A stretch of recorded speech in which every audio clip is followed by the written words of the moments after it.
SSV Happeen kolmas välieräottelu päättyi vierasjoukkueen Happeen 4-5 voittoon. Otetaan ensin päävalmentajien kommentit ottelusta. Vierasjoukkueen Happeen, Seppo Vulkkinen, ole hyvä.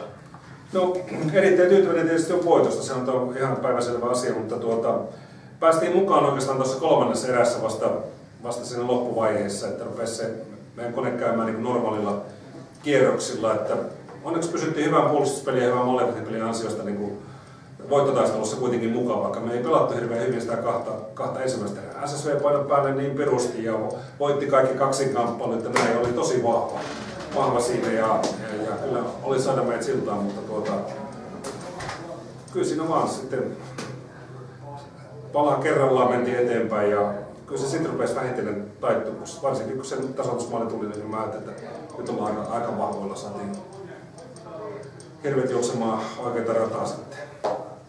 Hyvin se tuli siinä. Jokin heitti heidän passia ja meni sisään.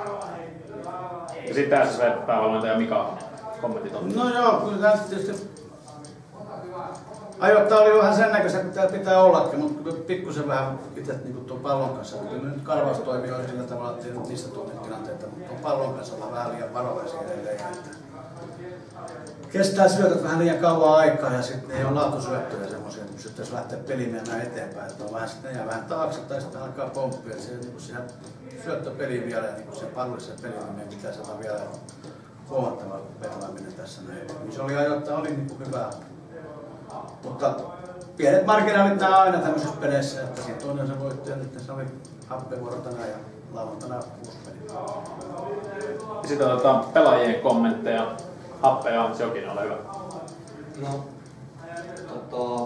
viime erä pelattiin omaa peliä 2 ensimmäistä, niin oikeastaan ei näyttänyt ollenkaan siltä, että ei oikein päästy peliin mukaan. Sitten kolmannessa yksi soitettiin.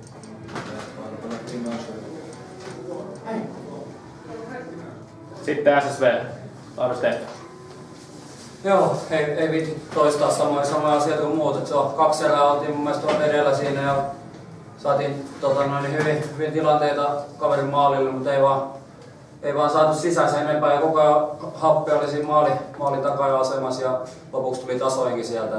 Niin tänään häviö ja lauantaina pitää hakea se kaverilta karkki pois suusta, että niin sitä kohti ei mitään muuta.